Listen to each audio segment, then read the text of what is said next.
Morning guys, જય માતા, જય શ્રી કૃષ્ણ. કેમ છો બધા? મજામાં પણ મજામાં છો ને? તો મસ્ત મજાનો ફ્રેશ છે ને વાગી છે ભાઈ 6 વાગી છે ને વ્લોગ સ્ટાર્ટ કરું છું. અને તમને કીધું તો સરપ્રાઈઝ આવે છે, તો કે સરપ્રાઈઝ અહીંયા આવ્યો છું. સરપ્રાઈઝ છે અહીંયા, તો તમને સિનેમેટિક દેખાડી નીચે જાય ત્યારે, અને જો તમે સિનેમેટિક કેવું છે બતાવીશ. અને અત્યારે તો મસ્ત મજાના 6 વાગે ના થઈને મસ્ત મજાના ફ્રેશ થઈ ગયા. અને કહાની એ તમને રાતે કહી મેં સુરત જઈને જ કહી, કેમ કે અત્યારે તો હું બહાર આવેલો છું. તો સુરત જઈને કહું કે અત્યારે કહું એ જોઈએ. તો અત્યારે તો ભાઈ રૂમ લઈ લીધી મસ્ત મજાની અંદર. તો અમિત, હું અને જય 3 જણા છીએ.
ગાઈસ ભાઈ અત્યારે પ્રસાદ લઈ લીધો છે ને વાગી ગયા છે ભાઈ 8 ને 10 થઈ ગયા. અને ભાઈ કાકા આવ્યા છે આરે ને એના ફ્રેન્ડ આરે આવ્યા ધમોની બધા હે.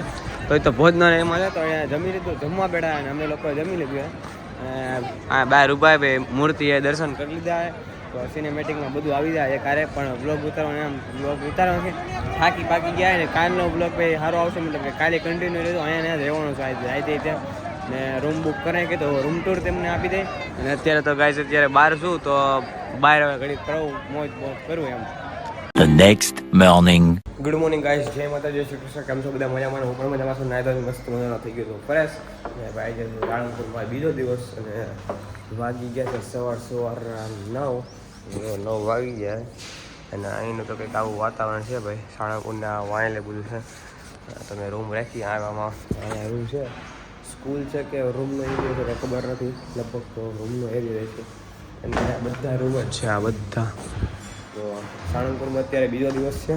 અને ગળું થોડું બેસી ગયું, તો અત્યારે જાઉં છું પાણી બોટલ લેવા, એવું લેવા જાઉં છું. અને મને લાગે સવારમાં પબ્લિક ઘણું છે 9 વાગ્યામાં, કે કાકા તો 12 વાગ્યા ઉઠતા હતા મોડેથી, એટલા માટે. અને રાતે મોડેથી ઉઠતા સવારે 9, સાડા 9, 8 વાગ્યે જાગ્યા.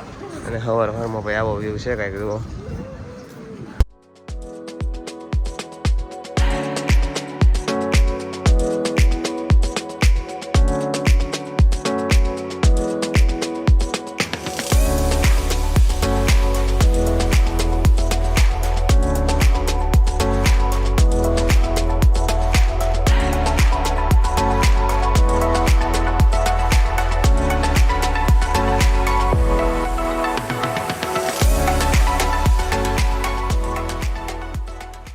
ગાઈસ ભાઈ અત્યારે વાગી ગયા 5:30. અને ભાઈ સાળંગપુરથી તો અમે છે ને કહેવાય ને 1 વાગ્યાના અહીંયા આવ્યા છીએ રેલવે સ્ટેશને બોટાદ. તો અહીંયા બોટાદે છીએ અને નાસ્તો કર્યો ઘણો ખરો, થાકી ગયા છીએ હવે તો જોરદારના. રેલવે સ્ટેશને આવ્યા છીએ 1 વાગ્યાના આવ્યા છીએ. તો ટિકિટ હજી કપાવી જ છે, તો ટિકિટ લઈને આવ્યા છીએ. હજી 5:30 વાગી જાય. 5 વાગ્યાની ટિકિટ છે સુરત જવા માટેની. અને આ લીધું છે અને સોડા પીધી છે. આવું બબલી તો અમારે ત્યાં બહુ બધી પડી છે અમિત પાસે.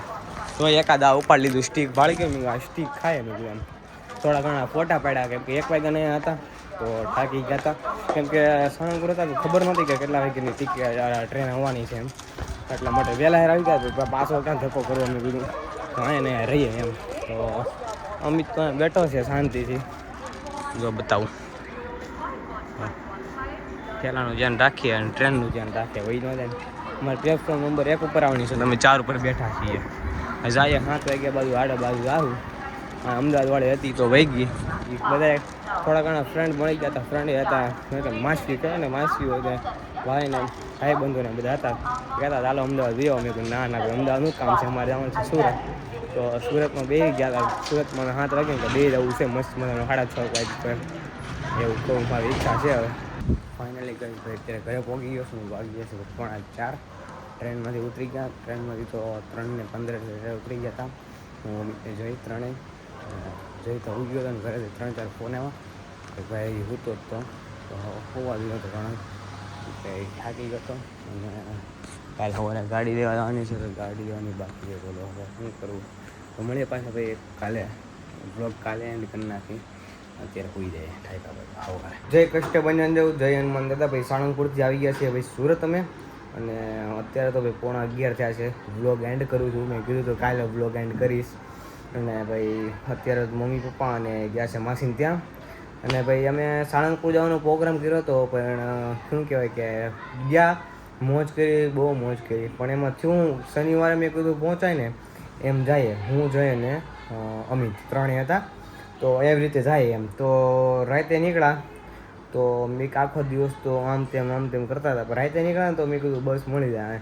અને તે દિવસે હતું ફૂલ ટ્રાફિક હતું તો મેં કીધું હાલ મળી જાય. તો 12 વાગ્યા લગન અમે ગયા હતા. 12 વાગ્યા લગન પણ 12 વાગ્યા લગન ગયા તો બસ કંઈ મળી નહીં. તો આજુબાજુમાં જે શહેર હોય ને ભાઈ બોટાદ છે પછી ઘણા બધા હતા મને ભૂલાઈ ગયું ધંધુકા ને બધું હતું. તો ત્યાં મેં કીધું આપણે ઉતરી જાય તો થોડું ઘણું ડિસ્ટન્સ છે તો શનિવારે ત્યાં પહોંચી જાય એમ. પણ એ કાંઈ થયું નહીં પોસિબલ ન આવ્યું. પછી મેં કીધું કે સારું ચાલો તો અત્યારે તો ઘરે જાય. મેં કીધું બુક કરાવી નથી બુક કરાવવાનું હતો આમને મેં કીધું બધાને દયાથી પહોંચી જાય એમ. પણ નામ જ કષ્ટભંજન દેવ છે થોડો કષ્ટ તો દેવડાવે જ તેમ. પછી જઈને મેં કીધું કે તારા ભાઈને કે રાતે 12:30 કે એસટી બસમાં આપણે બુકિંગ કરાવી નાખીએ એમ. તો પછી મેં કીધું કે 12:30 પછી એમ કેમ કેવું કે ભાઈને જગાડીને એમ. પછી મેં કીધું સારું હાલો તો કાલે સવારે મેં કીધું 3:45 નહીં 4:30 જેવું થાય ને ત્યાં મેં કીધું કે પહોંચી જજો સ્ટેશન બાજુ એમ. તો પહોંચી ગયા સ્ટેશન બાજુ અને એક બસ હતી 5:30ની અને એ બસ ચૂકી ગયા. મતલબ કે આમ પહોંચ્યા તો ખરી પણ બસવાળા જે માઇકમાંથી બોલે ને કાંઈ સંભળાવું નહીં તરીકે તો એ એક ચૂકી ગયા. અને પછી હતી 8 વાગ્યાની બસ. તો 8 વાગ્યાની બસમાં બેઠા અને એ બસમાં બેઠા ને પહોંચી ગયા સાળંગપુર. એટલે આમ કહેવાય ને ભાઈ થોડુંક નામ કષ્ટભંજન દેવ છે તો કષ્ટ હરી લે. પણ જ્યારે કષ્ટ આમ કહેવાય ને કે કષ્ટ હરી લે પણ કષ્ટ આવે ને ત્યારે બી કષ્ટ થોડોક ભોગવવો હોય. પણ મતલબ કે એવું કાંઈ નહીં પણ ભોગવવો મતલબ કે પછી ટિકિટ બુક નહોતી કરાવી એટલે ભાઈ મેળવું નહીં એમ. અને થોડા ઘણા થાકી ગયા હતા પણ જો સાળંગપુર વહી ગયા ને એટલે પાછા મસ્ત મજાના તંદુરસ્ત થઈ ગયા. અને સાળંગપુરથી લાવ્યો છું એક મસ્ત મજાની મૂર્તિ લાવ્યો છું સૂત્ર લાવ્યો છું ને બધું લાવ્યો છું. ગંગાજળે લાવ્યો છું. ગંગાજળ જો અહીંયા ઘરે પડ્યું છે. અને પછી મૂર્તિ લાવ્યો છું મસ્ત મજાની. તો મૂર્તિ તમને બતાવું.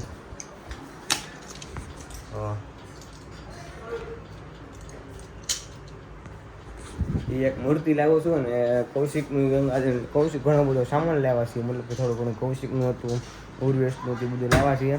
અને વ્લોગ એન્ડ કરવાનું તો ભૂલી ગયો હતો ને વ્લોગ વળતી ફરી થોડા ઘણા થાકી ગયા હતા. વળતી ફરી અમારે થયું એવું કે બોટાદ પહોંચી ગયા 1 વાગ્યાના. બીજા દિવસે દર્શન કરી લીધા જમી લીધું પ્રસાદ લઈ લીધો. મતલબ કે પછી બોટાદ 1 વાગ્યા નીકળી ગયા. અમિત કે જે વહેલા ટ્રેન હોય તો નીકળી જાય કેમ કે 8-9 વાગે ને ઘરે પહોંચી જાય સુરત પહોંચી જાય એમ. મેં સારું ચાલો એમ કરીએ. તો 1 વાગે પહોંચી ગયા અને અમારી બસ ટ્રેન હતી 7 વાગ્યાની. એક હતી 8 વાગ્યાની એક હતી 10:30ની. 3 ટ્રેન હતી બોટાદથી. તો મેં કીધું હાર બધું થયું છે મેં ભેગું એમ. તો પછી ત્યાં જ રહ્યા 7 કલાક અમે રેલવે સ્ટેશન રહ્યા 7 કલાક. અને એ જોરદારનો કંટાળો આવતો હતો. અને ફોન હતા ફોન પાવર બેગ લઈ ગયો હતો એટલે પાવર બેગમાં થોડું ઘણું ચાર્જિંગ હતું. બાકી અમે અહીંયા રહ્યા આમ કહેવાય ને મોજ કરી છે નેક્સ્ટ લેવલ મોજ કરી. પણ વ્લોગ છે ને હાવ બનાવ્યો જ નથી. અને મેં કહ્યું આમ હાથ જ નહોતો ઊંચો થતો વ્લોગ બનાવવા માટે. મારો હાથ મોજ એક નેક્સ્ટ લેવલ કરી છે. અને 3 જણા હતા પણ હવે એમ કેવું છે કે ગમે ત્યાં જાય ને તો થોડી ઘણી પ્લાનિંગ કરીને જવું છે. પછી ભલે પ્રોગ્રામ એકવાર કેન્સલ થઈ જાય પણ થોડી ઘણી પ્લાનિંગ કરીને જવું છે કે ટિકિટ બુક કરીને જવું છે. આમ થોડી વાર અહેસાસ થાય કે નહીં ભાઈ કે બધું પહેલાંથી સેટલ કરી નાખ્યું હોત તો સારું હતું કે બધું વ્યવસ્થિત રીતે બધું ફરાય એમ. તો અત્યારે વ્લોગ એન્ડ કર્યું છે. તો આશા છે કે આનો વ્લોગ તમને કેવું હોય તો લાઈક શેર સબસ્ક્રાઈબ કરવાનું ભૂલતા નહીં. મળીએ પાછા નવા વ્લોગ સાથે નવા વિડીયો સાથે. જાણે ઘણા બધા સબસ્ક્રાઈબ કરવાનું ભૂલતા નહીં મારા વાલા. જય Kashtbhanjan Dev. Thank you tata bye bye see you good night take care. Subscribe કરી નાખજો મારા વાલા